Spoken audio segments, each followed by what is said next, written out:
Syrup कांड को लेकर सियासत गर्म है। इस बीच पूर्व सांसद धनंजय सिंह ने एनडीटीवी से एक्सक्लूसिव बात की है। धनंजय सिंह ने खुद पर लगे आरोपों को लेकर बेबाक जवाब भी दिया है। तो कफ सिरप कांड पर धनंजय सिंह से एक्सक्लूसिव बातचीत एनडीटीवी ने की है, सुनाते हैं आपको।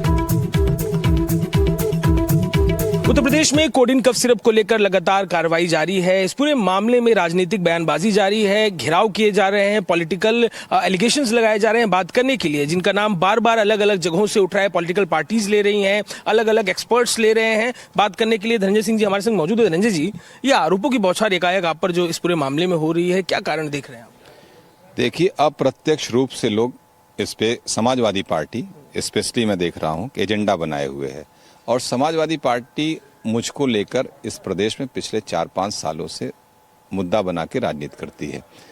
अखिलेश जी बगैर मेरा नाम लिए, उनका अप्रत्य नाम तो लेते नहीं हैं, लेकिन मेरी फोटो दिखाते हैं और मीडिया में कहा जाता है जिसकी फोटो दिखाकर बात की जाए तो निश्चित रूप से नाम लेना ही हो गया। इसलिए मैं चाहता हूं अगर आरोप प्रत्यारोप करना है तो नाम लेके कहें, सीधे कहें। सदन में जाके जिस तरीके से उनके सांसद बयान दे रहे हैं, गलत बयान दे रहे हैं, गलत बयानबाजी संसद के अंदर नहीं करनी चाहिए। सड़क पे आप बोल देते हो चल जाता है, लेकिन सदन में संवेदनशील विषय पे संवेदनहीनता से वक्तव्य नहीं दिए जाते हैं। आपको जब कोडिन भैया कहा जाता है और कोडिन को लेकर इतना विवाद है, क्या सोचते हैं आप इस शब्द को? कोडिन भैया, अभय सिंह भी कह रहे हैं, अखिलेश यादव ने भी बोला, कैसे देखते हैं इस नाम को? नहीं, अभय सिंह ने अपने लिए नाम कहा होगा।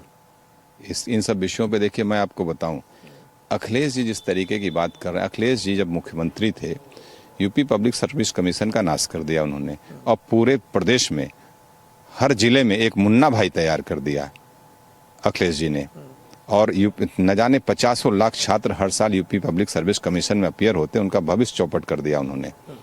तमाम लोग धरना प्रदर्शन, मैं खुद गया था एज एमपी, मैं सीनेट हॉल जाके भाषण दिया था। मैं छात्रों के डेलीगेशन को ले जाके मिला, उस समय के जो भी छात्र मिलेंगे आप पूछ लीजिएगा। मैं छात्रों के डेलीगेशन को ले जाके भारत सरकार लीडर ऑपोजिशन सुषमा स्वराज जी से मिलवाया था, उस समय डीओपीटी मिनिस्टर नारायण स्वामी से मिलवाया था, इवन राष्ट्रपति से मिलवाया था। तो अखिलेश जी समाजवादी पार्टी का कोई चाल चरित्र नहीं है, मैं आपको स्पष्ट कर देना चाहता हूं। उनके पास मुद्दे नहीं हैं। राजनीति में आपकी लड़ाई भारतीय जनता पार्टी से है, आप धनंजय सिंह से लड़ने चल रहे हो। मैं तो भारतीय जनता पार्टी के भी खिलाफ लड़ता हूं, मेरे खिलाफ भारतीय जनता पार्टी की जमानत भी जब्त होती है। तो मैं तो भारतीय जनता पार्टी से खिलाफ लड़ता हूं एट ए टाइम इनसे भी लड़ता हूं, एट ए टाइम बीएसपी से भी लड़ता हूं। तो इनको इसका मतलब मुझे अपना प्रतिद्वंदी मानते हैं पूरे प्रदेश के लिए, भाजपा को नहीं मानते हैं। ये आपने ये पॉलिटिकल एलिगेशन के ऊपर जवाब दिया सर, लेकिन एक तस्वीर जो सबसे ज्यादा आपको लेकर वायरल है, एक हाथ आपका अमित सिंह के ऊपर है, एक तस्वीर के बगल में आपके आलोक सिंह खड़े दिखाई दे रहे हैं। ये मूल किरदार है इस पूरे मामले में, इस पर क्या कहिएगा? कोई किरदार नहीं है, आलोक सिंह कोई किरदार नहीं। अभी आपको जांच हो रही, रिपोर्ट में आ जाएगी उनके पास।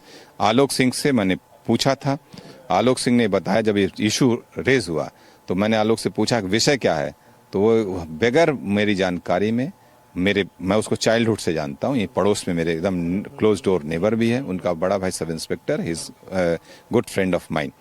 तो वो जो है उसमें उसको एक होलसेल एजेंसी उसकी खुलवाया शुभम जायसवाल ने, और कहा कि इसमें जो है शुभम जायसवाल क्या, अमित टाटा और एक कोई लड़का विकास है, इन सब लोगों ने मिलकर बनवाया कि आप इसमें होलसेल में आपको इतना पैसा लगा देंगे तो आपको 1.5-2 लाख रुपए महीने की इनकम होने लग जाएगी। तो वो अपने नाम से एजेंसी, अगर उसको पता होता कि फ्रॉड है या इस तरीके का काम है तो अपने नाम से कोई एजेंसी नहीं बनाता है। उसने इनोसेंट आदमी था, इनोसेंसी में उसने ये काम कर दिया है, और इसकी जांच हो रही। जांच में क्लैरिटी भी आ जाएगी ना, कै पैसे का उसके साथ ट्रेड हुआ, क्या हुआ। ईडी जांच कर रही है, एसआईटी जांच कर रही है, everything will be clear, just wait and watch. मैं तो सिर्फ अपने पॉलिटिकल एलिगेशन का जवाब दूंगा, बाकी एजेंसीज के मैं इंटरव्यू नहीं करूंगा उसमें, और किसी को भी नहीं करना चाहिए। मैं अब जो पॉलिटिकल एलिगेशन लगा रहे हैं मैं उसका जवाब देने का हकदार हूं और दूंगा मैं। जांच एजेंसियों की बात आपने कही सर, आप बोल रहे हैं कि उनकी जांच हो रही है, चीजें होनी चाहिए, पर एक गाड़ी जो पुलिस ने जब्त की है उसका जो नंबर है 9777, पूरा लखनऊ, पूरा उत्तर प्रदेश जानता है कि ये सीरीज किसकी है, तो बार बार इसको भी जोड़कर आपके ऊपर आरोप लगाए जा रहे हैं। बिल्कुल आप सही कह रहे हैं अजय जी। 9777 गाड़ी उत्तर प्रदेश में हर साल 1000 निकलती, क्या 1000 गाड़ी मेरी है? बता दो आप जरा। ये तो बचकानी हरकत कर रहे हैं। जिस नंबर से अखिलेश यादव चल रहे होंगे गाड़ी से, वही गाड़ी नंबर और लोग भी चढ़ रहे होंगे, समझ गए। मैंने संबंधों को डिनाई नहीं किया।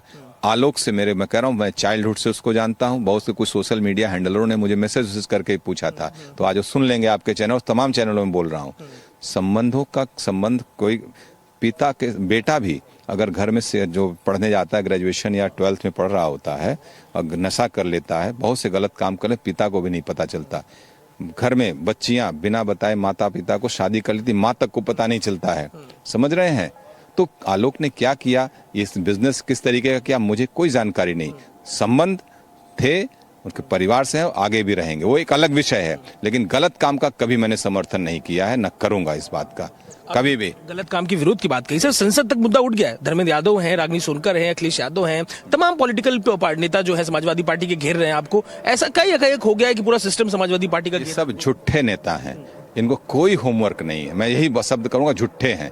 इन सबों ने प्रदेश में एक हैवॉक क्रिएट कर दिया कि तमाम बच्चे अपने जिस प्रदेश की राजनीति कर, जिस प्रदेश में समाजवादी पार्टी ने सरकार भी चलाई हो, उस प्रदेश की कितनी बेइज्जती कराए तुम, इस प्रदेश की कितनी बेइज्जती कराए, बता दी। यहाँ बच्चों की मौत हो गई, ये हो गया, एक भी डेथ अभी रिपोर्ट आई है, हमने भी सुना प्रेस कॉन्फ्रेंस, नो डेथ यहाँ पे रिकॉर्ड हुई है, कोई डेथ नहीं हुई है उत्तर प्रदेश में।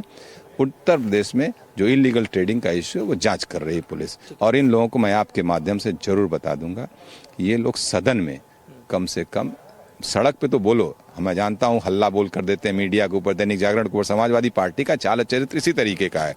जो उनके खिलाफ बोल दे, जो सही बात बोल दे, एकदम उसके ऊपर चढ़ जाएंगे। मीडिया तक को नहीं छोड़ा। UP public service, Anil Yadav public service commission बन गया था वो, उसके बाद भी उसको 5 साल तक झेले, हटाए नहीं। ये दूसरों को क्या बात करेंगे ये लोग? इन लोगों को अपनी चीजों को ध्यान देना चाहिए और सीरियस मुद्दों की राजनीति करे, नहीं तो इस बार 50 सीट भी पाना मुश्किल हो जाएगा। भारतीय जनता पार्टी को हरा पाना इतना आसान नहीं इनके बस का। सपा को घेर रहे हैं, अभय सिंह भी सपा को घेरते हैं। अभय सिंह आपको क्यों घेर रहे हैं? अभय सिंह की आपसे क्या खिलाफत है कि बार बार आपका नाम इस तरह से ले रहे हैं? वो तो उसी से जाके पूछिए, वो तो उसकी, मेरा नाम नहीं लेगा तो उसकी राजनीति नहीं चलती है। कोई इस विषय पे बहुत सारी चर्चा हो रही है। आदमी है, जब नाम लेके तभी चलेंगे। हम तो इसमें समाजवादी पार्टी को घसीटने नहीं गए, समाजवादी पार्टी ने हमें घसीटा। अखिलेश यादव जी ने हमें अप्रत्यक्ष रूप से कहा ना, तब मैं उनका नाम ले रहा हूं, नहीं तो मुझे लेने का क्या उचित था। और लोकतंत्र में कम से कम इतना तो याद रखना चाहिए, किसी नीति विचार सिद्धांतों की आलोचना करें, समर्थन करें, नाजायज न्यूसेंस की पॉलिटिक्स ना करें। आजकल सोशल मीडिया हैंडलरों के हाथ से जो राजनीति चल रही है उसे परसेप्शन बना लिए जा रहे हैं, उसी से तय कर लिए जा रहे हैं। ये सब सरासर गलत है। अभी खुद ही इन्होंने कहा था कि धर्मेंद्र जी की डेथ की खबर पे, आपको ख्याल है, एक्टर जो धर्मेंद्र जी थे उस पर ट्वीट कर दिया, फिर हट गए। तो ये सब चीजों को देख लें। कोई चीज आई, हम लोगों के पास भी आती है, हम लोग पहले ऑथेंटिक करते हैं। कोई चीज आज तक पूरे इतने उसमें कभी भी एक भी सोशल मीडिया, हम ब्लू टिक वो है, कभी भी एक भी ट्वीट हमारा या एक भी हमारा फेसबुक पोस्ट कभी भी गलत नहीं होता हम लोग। एनडीटीवी इंडिया पर खबरें लगातार जारी हैं, आप बने रहिए हमारे